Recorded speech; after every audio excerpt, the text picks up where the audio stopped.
तुम्हें ढेर सी मुबारक यूं दे रहा है दिल, काश हो जाए तुम्हारी उम्र में मेरी उम्र भी शामिल। कभी हरिओम पवार को 77 में जब ये सूर्य उदित हुआ होगा काव्य मंच के जगत पर, उनके एक हाथ पर स्टेडियमों की तालियों की लहर कैसे उठती है ये पूरी दुनिया ने देखा है। बहुत कम लोग जानते हैं कि किसी कवि को सुनकर के कोई एक कवि पैदा हुआ हो, लेकिन जिस कवि को सुनकर आज तक कवि पैदा हो रहे हो वो एकमात्र अब तक के हरिओम पवार है। रिश्ते निभाने का कोई कौतुक किसी से सीखे तो हरिओम पवार से सीखे। मैं वीर रस की धारा में पवार जी की शैली का अनुकरण करने वाले और भावनात्मक रूप से उनसे छोटे भाई और पुत्र जैसा संबंध रखने वाले विनीत चौहान जी से आग्रह करूंगा वो अपनी शुभकामनाएं दें और हमारे कवि जगत का प्रतिनिधित्व करें। यदि मैं पूज्य स्वामी रामदेव जी, चिदानंद जी और दीदी माँ का उद्बोधन से नाम ले रहा हूँ तो समझ लीजिए कि मैं संत प्रवर्त को एक साथ प्रणाम निवेदित कर रहा हूँ। यदि मैं राजनीतिक क्षेत्र से राजेंद्र जी का नाम ले रहा हूँ तो संपूर्ण राजनीति को मैं संबोधित करते हुए अपनी बात रख रहा हूँ। और यदि मैं दुर्गादान जी को और नवाज देवबंदी को याद कर रहा हूँ तो हिंदी उर्दू अदब के सभी साहित्यकारों को भी प्रणाम कर रहा हूँ। बाकी इतना लंबा मंच है कि यदि केवल संबोधन करूँगा तो शायद पूरा समय निकल जाएगा। मुझे आज कवि हरिओम पवार के बारे में बात नहीं करनी है। कवि हरिओम पवार को 77 में जब यह सूर्य उदित हुआ होगा काव्य मंच के जगत पर, उनके एक हाथ पर स्टेडियमों की तालियों की लहर कैसे उठती है ये पूरी दुनिया ने देखा है। हरिओम पवार यदि बंबई की चौपाटी पर हाथ खड़ा कर दे तो समुद्र की लहरें धीमी पड़ जाएं। वो यदि कहीं रेगिस्तान में खड़ा हो तो वहां के बवंडर छींटे पड़ जाएं। ये कवि समाज का एक एक बच्चा बच्चा जानता है। बहुत कम लोग जानते हैं कि किसी कवि को सुनकर के कोई एक कवि पैदा हुआ हो, लेकिन जिस कवि को सुनकर आज तक कवि पैदा हो रहे हो वो एकमात्र अब तक के हरिओम पवार हैं।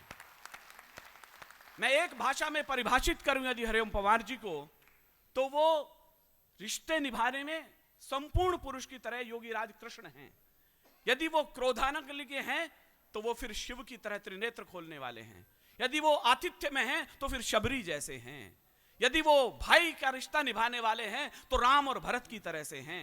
यदि रिश्ते उन्होंने निभाए हैं तो चुनमुन से ज्यादा कौन जानता होगा जिसका बचपन उनकी गोदी में पला है। यदि सुखपाल के जाने के बाद आंसुओं की धारा बहती है तो भरत और राम का क्या संवाद हुआ होगा ये मुझे परिभाषित करने की आवश्यकता नहीं है। एक बार घर चले जाइए उनके, आप कितने नवोदित कवि हैं ये दरवाजे के बाहर तक हैं। वो आपकी अटैची न उठा ले तो फिर काहे का हरिओम पवार। उनके हृदय में करुणा जल कितना भरा है, क्रोध कितना भरा है, ये समय की अनुराग पर तय कर दिया जाता है कि वो इस समय क्या होंगे। लेकिन हरिओम पवार का होना इस शताब्दी के लिए एक अद्भुत अनुभव का विषय है।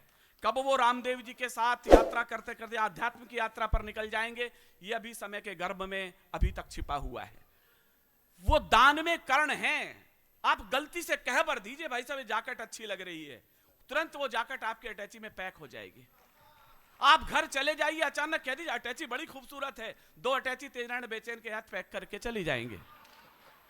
तेज मेरा बचपन का जघन्य मित्र है। मुझे लगता था कि भाई साहब इसे बहुत स्नेह करते हैं। बाद में पता लगा इसके पास जो भी बैग दिखा, जो भी जैकेट दिखी वो सब हरिओम पवार जी के यहाँ की थी। इसके बाद मैंने और अभय निर्भीक ने जाना शुरू किया। प्रवीण को अभी तक यह सौभाग्य प्राप्त नहीं मिला है, वो खुद के कपड़े पहन रहा होता है। लेकिन मैं जानता हूं रिश्ते निभाने का कोई कौतुक किसी से सीखे तो हरिओम पवार से सीखे। जीवन में किसी को स्नेह किया, प्रेम किया, यदि न मिला तो फिर जीवन भर भीष्म पितामह ही बनकर के जीना ठीक समझा। फिर इस दुनिया से क्या स्नेह करना।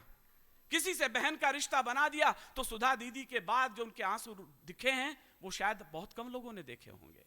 यदि किसी छोटे को अधिकार दे दिया कि तुम मुझसे किसी भी वार्ता पर कह सकते हो तो उसे विनीत चौहान होने का हक मिल गया। मैं इस अवसर पर उनके शतायु होने की कामना के साथ साथ योगी राज श्रद्धेय रामदेव जी यहाँ बैठे हैं तो ये भी आग्रह करूंगा कि वे स्वस्थ और शतायु हों। हम उनका शताब्दी वर्ष यहाँ मनाएं तो दीदी माँ उन्हें आशीर्वाद देने के लिए उपस्थित हों। चिदानंद जी यहाँ मौजूद हों, मुझे अच्छा लगेगा। तुम्हें ढेर सी मुबारक यूं दे रहा है दिल, काश हो जाए तुम्हारी उम्र में मेरी उम्र भी शामिल। शुक्रिया।